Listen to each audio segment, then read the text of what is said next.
Bom dia, meus amigos. Muito bom dia. Sejam bem-vindos.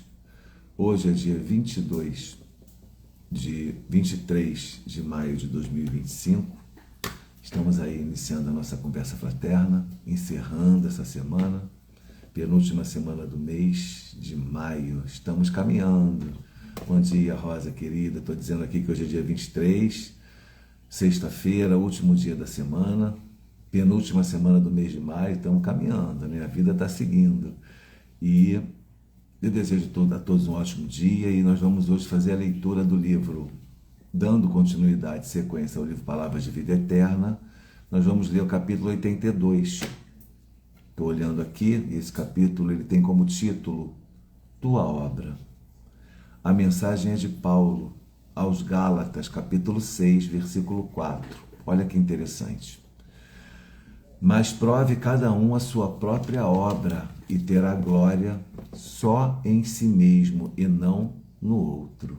Eu tenho que provar para mim mesmo os meus valores através da minha obra.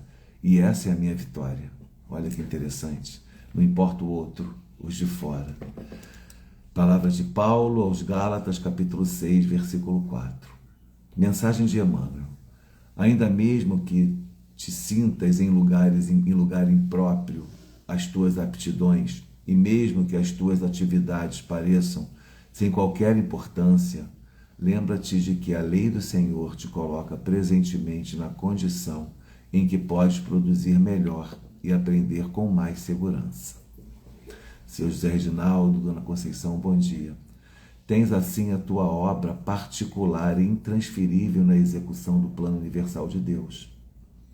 Não aspires desse modo a assumir de imediato as responsabilidades daqueles que se encontram expostos à multidão, a pretexto de desempenhares mandato especial ante a providência divina. A tarefa de que te incumbes nos últimos degraus ou no plano mais obscuro do lar, pessoas esquecem o compromisso com o lar para poder fazer a caridade ser errado. É de suma importância nos desígnios do Senhor. A folha de papel que te sai das mãos pode ser aquela em que se grafarão palavras destinadas ao consolo de toda a comunidade. E o menino que te obriga, apesar das noites de insônia, pode trazer consigo o trabalho de auxílio providencial a um povo inteiro. A fonte que proteges em muitas ocasiões será o alimento para milhares de criaturas, e a árvore que plantas dar-te-á talvez amanhã o remédio de que precises. Tua obra de hoje é o serviço que o Senhor te deu hoje a realizar. Faze-o do melhor modo, recordando que, apesar da grandeza divina do nosso Divino Mestre, foi ele um dia na terra humilde criança, constituindo obra de abnegação e de amor para os braços da pobre mãe, recolhida temporariamente à estrebaria, sem conforto e sem lar. Olha, meus amigos, que fantástica essa explicação, essa inspiração do Emmanuel, né? A mensagem é: não prove cada um a sua própria obra, mas prove cada um a sua própria obra e terá glória só em si mesmo e não no outro. Então, Emmanuel chega aqui com essa reflexão de Paulo de Tarso e nos traz um entendimento tão importante. Por quê? Porque nós vemos, inclusive, quem tem o costume de trabalhar com ações sociais, como nós aqui da Casa Espírita, e outras casas também, igreja, muitas vezes, você vê pessoas se dedicando, tentando se dedicar ao trabalho de caridade com a coletividade, mas negligenciando a família, negligenciando seus compromissos primordiais, iniciais, que são a família. E Deus não quer isso de nós. Jesus não quer que você abandone seu ente querido, seu marido, seus filhos e vá fazer caridade para 50, 60, 70 pessoas.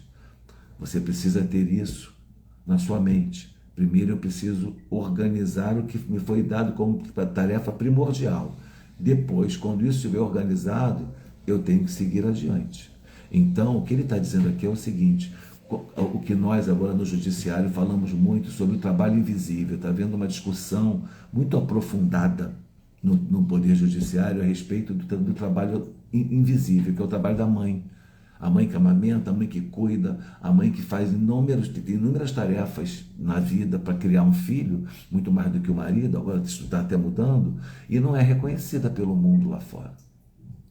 Não se sabe o grau de dedicação que uma mulher tem dentro do lar para poder edificar aquele lar. Isso é que a gente chama no judiciário hoje de trabalho invisível. A doutrina jurídica está tratando desse tema, para tentar ver se coloca os homens também numa posição de igualdade nesse aspecto. E trazendo aqui para a nossa reflexão, é importante a gente entender que Emmanuel está nos trazendo uma reflexão a respeito de como eu devo me comportar diante das possibilidades que a vida me oferece de fazer o trabalho social, mas não negligenciando o trabalho invisível. O trabalho interno, o trabalho interior, aquele que está dentro da minha casa. Não adianta eu ser um grande trabalhador espírita, um grande caridoso pelo mundo afora e de negligenciar meus pais, negligenciar a atenção dos meus pais idosos, negligenciar a atenção que os meus filhos precisam ter, o meu relacionamento, a minha casa. Eu não posso sair de casa, deixar minha cama por fazer e fazer cama na casa dos outros. Eu tenho que primeiro arrumar a minha cama. E além desse aspecto que Emmanuel nos traz aqui, ele também fala sobre o preparo. Olha só como ele fala: tens assim a tua obra particular e intransferível na execução do plano universal de Deus. Não aspires desse modo a assumir de imediato as responsabilidades daqueles que se encontram expostos à multidão, a pretexto de desempenhar o mandato especial ante a providência divina, querer ser consagrado pelo mundo, mas negligenciando aqueles de dentro. E aí ele vai além e fala, um pouco mais adiante, ele fala que a tarefa que te incumbe pode ser uma tarefa enorme, como por exemplo Maria de Nazaré, que foi mãe daquele que mudou o mundo. Quem poderia imaginar? Naquele momento ela poderia imaginar que a prole dela seria tão relevante? Claro que não. Quem me garante que a importância que aquele ente que Deus me oferece, me empresta por hora para que eu possa criar nele, porque o meu filho não é meu, os nossos filhos não são nossos, eles são de Deus, né? Nós estamos pais deles para poder contribuir com o progresso dele no sentido de dar educação, dar amor, despertar ali valores que possam ajudá-lo a ser alguém melhor no mundo. Quem me garante quem ele vai ser quando crescer? Quem me garante que ele não será a sombra da árvore que eu estou plantando, que vai me trazer o conforto na senectude? Eu não sei. Pode não ser, mas aí é problema dele. Mas a proposta é essa, de você não negligenciar o que está dentro de casa, a vida imediata, o seu trabalho, as suas atividades profissionais, as suas atividades sociais, com seus limites, que também são importantes, né? Para que você possa ir pronto, pleno, fazer o trabalho de caridade, para que você possa entender a vida com a amplitude que ela precisa. Você precisa estar bem. Hoje nós vamos para a Casa Espírita, vamos atender famílias em situação de vulnerabilidade social. Não negligencie isso. Você não pode abandonar sua família, sua casa e ir para a Casa Espírita trabalhar. Você precisa organizar o seu lar, organizar aquilo tudo e sair com segurança para fazer o seu trabalho. Essa é a função, essa é a finalidade, é disso que Jesus espera. Isso que Jesus espera de nós, e que a maturidade espiritual que nós temos que alcançar vai nos trazer o equilíbrio sobre isso tudo. Tua obra de hoje é o serviço que o Senhor te deu hoje a realizar. Então, qual é a sua obra hoje? Hoje você não vai na Casa Espírita, mas você vai trabalhar, você vai ter atividades com outras pessoas pelo seu dia. Então vá realizar a sua obra sem culpa por você não estar podendo fazer outra coisa, e também aproveitando cada momento que o dia te oferece para fazer o bem, para realizar coisas boas. Então eu posso ajudar uma ação social, então eu vou daqui a pouco sair para almoçar, eu vou encontrar pessoas na rua. Será que alguém vai me pedir alguma coisa? Será que eu tenho 2, 3 reais aqui no bolso? Se passar uma pessoa em situação de miserabilidade, eu poder confortá-la com 2, 5 reais? Será que eu posso ficar atento na hora que eu for fazer um lanche, chegar uma pessoa me pede alguma coisa na rua, eu não poder comprar um sanduíche para ela, em vez de eu passar direto e fingir que não estou vendo? Será que eu não posso olhar tudo à minha volta e encontrar perspectiva de progresso, de contribuição com o mundo melhor? Eu chego no trabalho, tem uma pessoa depressiva, uma pessoa nitidamente numa situação de estresse ou depressão ou desgosto emocional. Será que eu não tenho uma palavra de conforto para ela, sem ela nem perceber que eu estou ajudando? Olha quanta coisa eu posso fazer. Será que eu saí agora de casa, agora que eu saí, eu vou me lembrar de dizer bom dia ao porteiro? Olhar para ele, não é bom dia sair andando, não, é olhar com carinho, com caridade, com reconhecimento de que ele é um ser humano e é útil e está trabalhando, ele merece a atenção, o carinho que eu posso dar. Tudo isso é trabalho, tudo isso é realização. Então, meus amigos, Emmanuel está sendo muito objetivo aqui conosco quando ele fala sobre todas essas questões, porque olha o que ele fala aqui: a folha de papel que te sai das mãos pode ser aquela em que se grafarão palavras destinadas ao consolo de toda a comunidade. E o menino que te obriga, apesar das noites de insônia, pode trazer consigo o trabalho de auxílio providencial a um povo inteiro. Quem sabe o que meu filho vai fazer amanhã? Então eu negligencio a educação.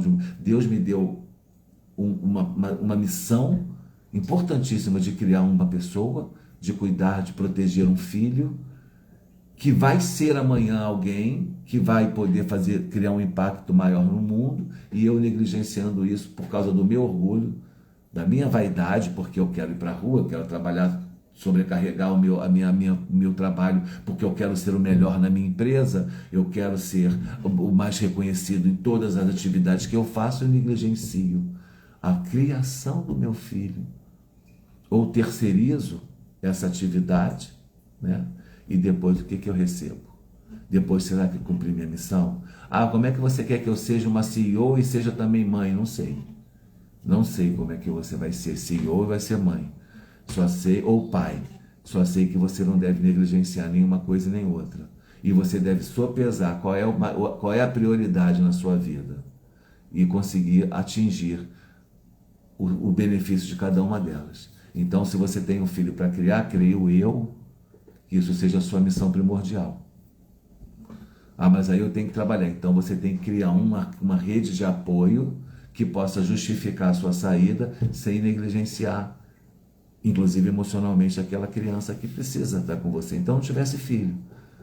É mais ou menos assim. E eu não estou colocando a culpa na mãe, não. Estou colocando a culpa também no pai. Porque não é só a mãe, claro que não é. É o pai e a mãe. São os dois que têm a obrigação de juntos tentarem resolver essas questões da melhor maneira. E o que Emmanuel pretende fazer com essa reflexão aqui não é botar ninguém culpado de nada. É nos convidar a um equilíbrio. Nos convidar a um equilíbrio saudável que vai nos conduzir à longevidade. A própria obra que a gente quer realizar, se nós não nos cuidarmos, nós não conseguiremos realizar ter o alcance que gostaríamos de ter, porque a saúde pode não permitir. Mas prove cada um a sua própria obra e terá glória só em si mesmo e não no outro. Em outro aspecto, também analisando essa questão da glória na obra, que é só sua, é o seu progresso.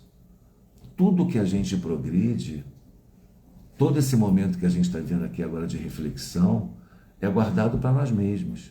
Quem é que é o maior beneficiário de um trabalho? É quem faz o trabalho, porque ele ganha experiência. Porque a experiência que ele teve de realizar aquele trabalho vai com ele. Quem assistiu, quem participou, quem foi impactado, beleza, mas vai ficar com uma parte mínima do trabalho. Quem realizou o trabalho, a experiência de ter vivenciado aquela realização, aquele projeto, é tão grandiosa que é muito maior do que qualquer alcance que você possa ter. Então quer dizer que o trabalho, a obra, me trouxe algo que é para mim, pessoal, intransferível, que é a experiência que eu vivencio por ter realizado aquele trabalho. Então valeu a pena. Não importa o alcance. Se eu alcancei 5 pessoas, 10 pessoas, 20 pessoas, 1000 pessoas, não importa. Nesse exato momento eu estou falando para 5, 6 pessoas. E estou completamente pleno com isso. Porque o que eu estou fazendo aqui, a reflexão que eu estou fazendo enquanto converso com vocês, é de tamanha grandeza para o meu ser, que eu não teria feito, inclusive, se eu não estivesse nesse trabalho, Porque por mais que eu fosse ler esse livro, essa página, depois, na hora que eu acordasse, se não fosse para ler da maneira como eu estou lendo aqui, todo arrumado, sentado, centrado, inspirado, depois de uma prece inicial que eu faço sempre de manhã quando eu acordo para poder fazer esse trabalho, eu não teria alcançado a profundidade da reflexão que eu estou fazendo com vocês, como eu estou alcançando agora. Então, quem está se beneficiando com esse trabalho, além de vocês? É claro que sou eu. Então, quando você realiza uma obra, não importa se ela vai ficar famosa, não importa se ela vai alcançar milhões, o que importa é a realização, é a experiência que você viveu. Isso nos inspira, isso nos estimula a realizarmos obras. Vamos embora, galera, vamos realizar obras. Vamos trabalhar, vamos procurar atividades que a gente possa ser útil para nós e para o mundo, porque a utilidade para nós mesmos é o segredo. E o que o alcance que ela vai ter é a resposta, mas não importa, ela pode ter um alcance grande ou um alcance pequeno, porque o mais importante foi a tua formação, a tua realização desse trabalho, a tua obra, que vai ser útil para você, inclusive, mais à frente. Muito importante essa reflexão, meus amigos, porque tem muita gente que se desestimula quando o trabalho é pequeno, quando a casa não é grande, quando a obra não alcança 50 mil pessoas, e aí acaba não fazendo, não ajudando nas formiguinhas. Imagine se tivermos vários focos de formiguinha no mundo inteiro realizando pequenas tarefas, tudo isso no final vai se juntar e vai ficar uma grande tarefa universal. E é por isso que Kardec, inclusive, lá nos idos do século XIX, quando ele esteve entre nós, ele orientou que as casas espíritas deveriam, o ideal seria que elas fossem pequenas, em vários núcleos pequenos no mesmo bairro. Mas claro que a gente está falando de século XIX, agora século XXI, com a população mundial 3 vezes maior do que era, não tem como ser assim. Mas é importante a gente valorizar tanto o grande quanto o médio e o pequeno, porque todos estão realizando a mesma obra. Para o Senhor, o esforço é o mesmo. E o resultado, o pagamento também. Eu posso atingir 1000 pessoas e posso atingir 2. O que importa foi a minha intenção para o Pai. E eu vou alcançar o mérito da mesma maneira. E aí, quando a gente pensa isso, a gente segue adiante com maior vontade, com mais determinação, com mais esperança, com mais alegria e consegue realizar. Lembrem-se, é muito importante. A tua obra precisa ser realizada. E não pode ser em detrimento de outras obras primordiais da sua vida. Eu não posso negligenciar o trabalho para ficar na casa espírita. Eu não posso negligenciar a família para ficar na casa espírita. Eu não posso fazer o trabalho externo sem primeiro concluir o interno, ou pelo menos deixá-lo organizado. E não posso também deixar de me preparar para o trabalho. Então, fazer tarefas pequenas, na verdade, também está me preparando para as grandes tarefas. Então eu começo pequenininho e vou crescendo. Como é que Deus vai te conceder, te confiar tarefas enormes se você não é fiel nas pequenas? Então a gente tem que começar por um passo. E é um passo a passo, é um caminho a percorrer. Espero ter podido contribuir com vocês com essa reflexão de Emmanuel e minha. E agora vamos à leitura. Olha, capítulo 137 do livro Minuto de Sabedoria de Carlos Torres Pastorino. O céu está dentro de você. Aprenda a viver no paraíso. Não é preciso morrer para ir para o céu, não. Nós criamos em nós os infernos de tristeza e angústia. Então aprenda a criar o paraíso da alegria. Perdoe sempre, siga adiante, evitando aborrecer-se. Não dê importância ao que dizem de você. Deixe que a sua alegria brote do íntimo do seu coração, bom e generoso. Mensagem dada, missão cumprida. Agora vamos continuar nosso dia. Eu desejo a todos vocês um dia excelente, com muita inspiração, com muita dedicação, com muita responsabilidade, e que nós possamos refletir sempre sobre a vida, na busca realmente da nossa plenitude. Beijo no coração, meus amigos, paz e bem, até a próxima.